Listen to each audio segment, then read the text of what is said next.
রান্নাবাটিতে সকল দর্শক বন্ধুদের স্বাগত জানিয়ে শুরু করছি আজকের রেসিপি দই কাতলা। বাঙালির খুব পছন্দের, আমারও খুব পছন্দের এই দই কাতলা কিভাবে খুব চটজলদি ঘরোয়া পদ্ধতিতে বানিয়ে নেওয়া যায়, চলুন সেটাই আজকে আপনাদের সাথে শেয়ার করি। এর জন্য কাতলা মাছের গাদার পিস নিয়ে নিয়েছি, 6 পিস মতো মাছ এখানে রয়েছে।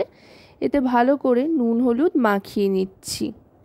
নুন হলুদ মাখিয়ে কিছুক্ষণ রেস্টে কিন্তু চাইলে আপনারা মাছটাকে রেখে দিতে পারেন, তাতে করে মাছ ভাজাটা খুব সুন্দর হবে আর মাছের গায়ে নুনটাও খুব সুন্দর বসে যাবে।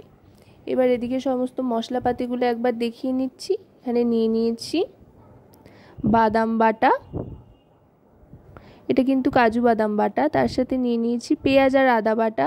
পেঁয়াজ বাটাটা বেশ খানিকটা পরিমাণে নিয়েছি, দুটো বড় সাইজের পেঁয়াজ বেটে নিয়েছি। তার সাথে নিয়ে নিয়েছি ফ্যাটানো টক দই আর ফোড়নের জন্য জিরে, শুকনো লঙ্কা, তেজপাতা আর দারচিনি, ছোট এলাচ, আর তার সাথে সমস্ত গুঁড়ো মশলা। এবার সর্ষের তেল গরম করে মাছের পিসগুলো একে একে ভেজে নিচ্ছি। অবশ্যই কিন্তু এই রেসিপিটা সর্ষের তেলেই বানাবেন, তাহলে যেমন ঝাঁঝালো হবে তেমনি টেস্টি হবে। কাতলা মাছ যেহেতু, তাই মিডিয়াম করে ভেজে নিচ্ছি। খুব বেশি কড়া করবার কিন্তু প্রয়োজন নেই, আবার একেবারে হালকাও না, মাঝারি মানের করে ভেজে নিচ্ছি। একটু লালচে রং আসা পর্যন্ত ভেজে নিতে হবে। ভেজে নিয়ে দুভাগে মাছগুলো সমস্ত তুলে নেব। এই রেসিপি থাকলে কিন্তু ভাতের সাথে গরম গরম আর কিছুই লাগে না। দুপুরবেলা দই কাতলা দিয়েই কিন্তু বাঙালির এক থালা ভাত খাওয়া হয়ে যায়। কথায় কথায় কিন্তু মাছটা ভাজা হয়ে গিয়েছে, দেখতেই পাচ্ছেন মাছটার কত সুন্দর একটা কালার চলে এসছে। এবার তুলে নিচ্ছি। এবার ফোড়ন হিসেবে দিয়ে দেবো এতে জিরে, শুকনো লঙ্কা, ছোট এলাচ আর দারচিনি, সাথে তেজপাতা। এখানে আমি লবঙ্গের ব্যবহার করছি না, যেহেতু পেঁয়াজ বাটা অনেকটা পরিমাণে রয়েছে, যা ঝাঁজ সেখান থেকেই আসবে। পেঁয়াজ আর আদা বাটা এখানে ব্যবহার করছি, রসুনের ব্যবহার করছি না। দই কাতলা সাধারণত খুব একটা বেশি কিন্তু ঝাঁঝালো হয় না, তবে খেতে প্রচণ্ড টেস্টি হয়। এবার জিরে, ধনে গুঁড়ো, পরিমাণ মতো লবণ, হলুদ গুঁড়ো আর কাশ্মীরি রেড চিলি পাউডার দিয়ে দিলাম। দিয়ে ভালো করে মিশিয়ে নিচ্ছি। মশলাটাকে ভালো করে কষিয়ে নিতে হবে, মশলা থেকে তেল ছাড়া পর্যন্ত মশলা কষাতে থাকতে হবে। এবার দিয়ে দিচ্ছি এতে কাজু বাদাম বাটাটা। কাজু বাদামের পরিবর্তে চাইলে আপনারা এমনি যে কোনো বাদাম ব্যবহার করতে পারেন, চিনে বাদামও ব্যবহার করতে পারেন। এবার দিয়ে দিচ্ছি ফ্যাটানো টক দই। এখানে 25 গ্রাম মতো ফ্যাটানো টক দই নিয়ে নিয়েছি। টক দইটা কিন্তু অবশ্যই খুব ভালো করে ফেটিয়ে নিতে হবে, যাতে কোনো রকমের লাম্পস না থাকে।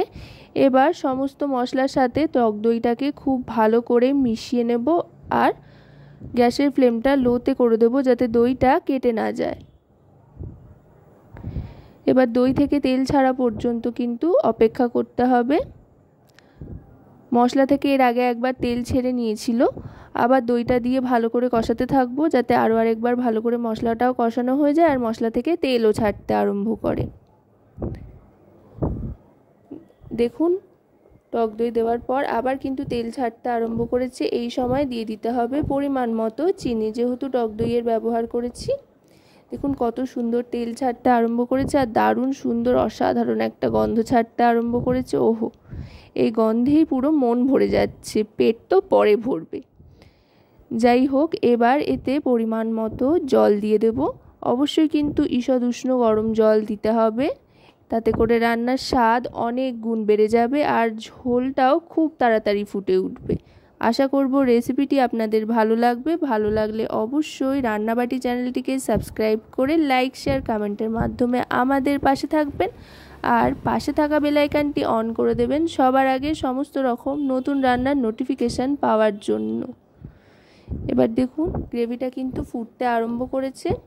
গ্রেভিটা টকবক করে ফুটতে আরম্ভ করলেই ভেজে রাখা মাছটা দিয়ে দেব। মাছটা দিয়ে আলতো হাতে একটু ওলট পালট করে আর একটু ফুটিয়ে নেব যাতে মাছের মধ্যে জুসটা ঢোকে, তাতে করে মাছের টেস্টটা আরও অনেক গুণ বেড়ে যাবে।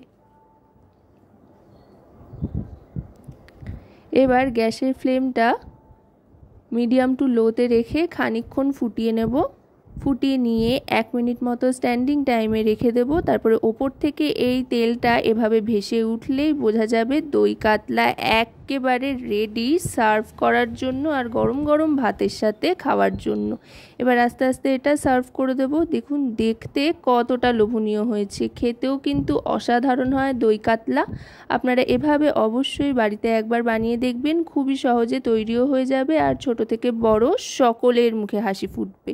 তো আজকের এই রেসিপিটি আপনাদের কেমন লাগলো সেটা কিন্তু অবশ্যই আমাকে কমেন্টের মাধ্যমে জানাবেন। সকলে খুব ভালো থাকবেন আর রান্নাবাটির সাথে থাকবেন।